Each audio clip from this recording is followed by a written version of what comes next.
Bonjour chers amis traders, comme chaque fin de semaine, analyse rapide du Bitcoin, du DAX, de l'euro-dollar et du SP500 pour la semaine à venir, en mode investissement et en mode trading. On commence tout de suite avec le calendrier économique de la semaine, beaucoup plus chargé que celui de la semaine dernière, puisqu'on va avoir autant d'informations sur la BCE que sur la partie dollar, et bien sûr la décision qu'on attend plus ou moins tous de la Fed sur les taux. Donc ça va swinguer relativement fort la semaine prochaine, notamment mardi et mercredi. Pour jeudi, si vous tradez sur la partie GBP, vous vous attendez aussi à des news assez impactantes le 2 février, donc le jeudi vers 13h. Il y a encore quelques informations à nouveau sur les taux, mais ce coup-ci côté BCE, donc jeudi en début d'après-midi vers 14h, 14h15. Et pour le reste, l'emploi non agricole et l'indice ISM, donc comme pour finir un peu la semaine qui est déjà bien chargée. Donc attention, ça risque d'être volatile et il faudra prendre ses précautions à l'approche de ces échéances. Allez, on commence tout de suite avec le Bitcoin exprimé en euros. Donc comme je le pensais la semaine dernière, le Bitcoin s'est mis à latéraliser. On arrive en haut de ce tunnel baissier. Et bon, l'hésitation se retrouve. Alors on regarde ça en unité de temps plus courte, on va le voir. Alors ce que j'avais envisagé, c'est un petit scénario d'oscillation. Effectivement, il est quand même cassé par le haut, mais on reste vraiment en dessous de sa droite de tendance qui correspond vraiment à ce support, cette résistance, côté haut, le haut du rectangle baissier, et on est coincé littéralement dessous à un point tel qu'on a déclaré, on a créé un nouveau point consensuel, du moins il est en train de se former là, et tant qu'on ne va pas casser ce point-là, on ne pourra pas envisager vraiment un redécollage du Bitcoin. Alors, c'est clair, par contre, si ça casse là, ça va être assez brutal. Bon, il est fort probable qu'on revienne sur ce point consensuel-là, qui a plus d'impact en termes d'échange, donc qu'on retourne sur quelque chose comme ça, et qu'on continue de latéraliser encore un petit moment, avant de se décider de finalement de partir vers le haut ou vers le bas. Je dirais en l'état actuel des choses et par rapport à ce qu'on a vu juste avant sur le calendrier économique, bon, c'est un peu jeune de pouvoir dire ce qui va se passer.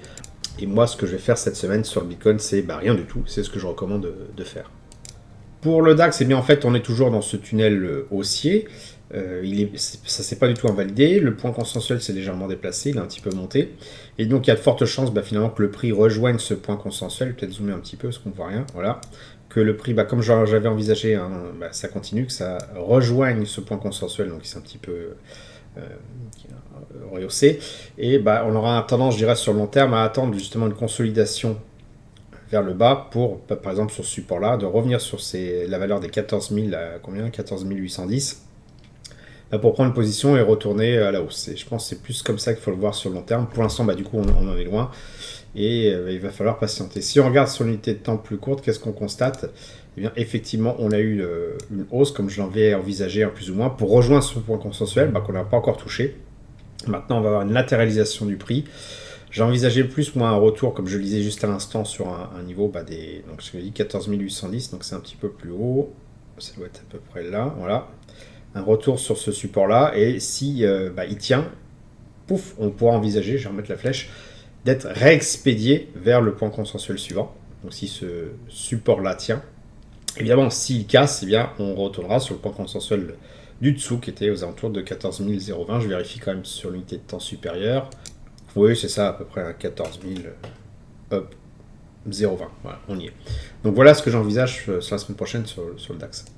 Concernant l'euro-dollar, j'indiquais effectivement qu'on était dans une phase de reprise de poids, si je puis dire, de l'euro vis-à-vis du dollar, dans la mesure où le RSI est repassé au-dessus des 50, le stochastique aussi, et s'y maintient. Et je me disais, à la faveur d'une pause, une latéralisation d'une pause, peut-être d'envisager une prise sur le 1,0758 pour accompagner cette hausse, en sachant qu'on ne va pas forcément aller très loin. Donc le point consensuel suivant est à 1,1312. Mais voilà, il faut voir aussi que d'un point de vue, je dirais, sur l'unité encore supérieure, mensuel, on est quand même toujours baissier. On a un RSI en dessous des 50, stochastique en dessous aussi, même s'il y a un fort élan de hausse. Et que le prochain point consensuel, il est à 1,111. C'est marrant comme chiffre, on va le marquer tout de suite. 1,111. Voilà. Et ce point-là va certainement attirer le prix. On peut aller jusque-là, mais si on regarde sur l'unité de temps inférieure, du coup, en semaine, 1,111, voilà, on risque d'être coincé à ce niveau-là assez vite. Donc il peut encore monter le prix, quoique là, on sent quand même qu'il y a quand même un vrai ralentissement. Les volumes sont toujours là, mais ça a du mal à monter. Donc là, il y a un fight entre acheteurs et vendeurs, et l'issue j'aurais plutôt tendance à penser que ça va retourner à la baisse, mais je peux me tromper. Donc que faire dans ces situations-là? Franchement, quand on voit la semaine avec les annonces qu'on a, on ne fait strictement rien. Tout simplement parce qu'il n'y a qu'à regarder, hein, des volumes assez conséquents, un prix qui, on a l'impression qu'on voilà, est en train de monter à fond de première une côte et que on est en train de tout donner et que la voiture elle avance plus beaucoup.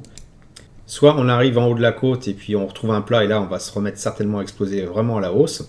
Soit finalement on n'a plus de patates, le moteur cale et boum, on va redescendre la côte aussi vite qu'on l'a montée. Donc cette décision des taux, il va falloir vraiment l'attendre plutôt que essayer d'envisager un scénario quelconque. Là franchement on peut rien envisager du tout.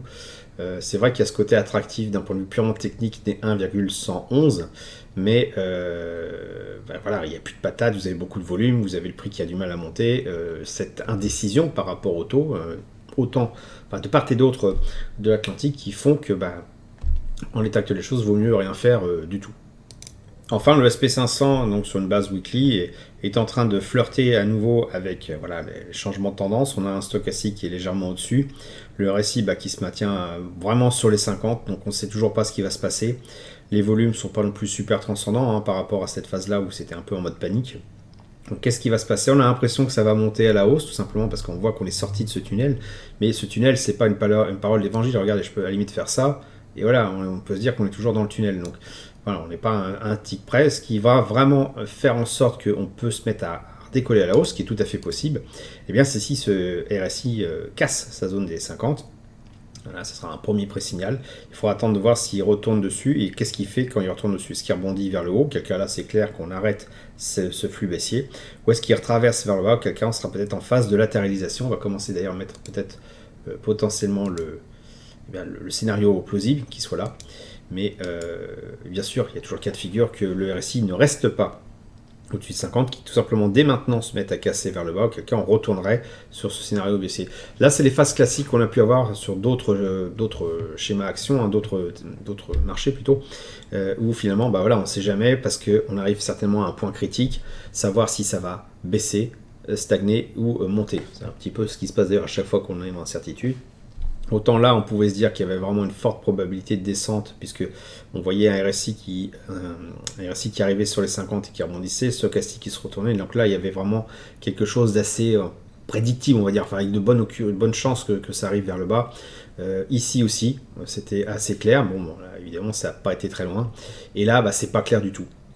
Et quand c'est pas clair, donc on a les 3 scénarios possibles. À chaque fois, hein, je m'amusais à les redessiner, mais bon, on n'invente pas. De toute façon, c'est les 3 à tout moment qui peuvent arriver. Hein. On n'invente pas ce qui peut arriver, parce qu'on ne sait pas ce qui va se passer.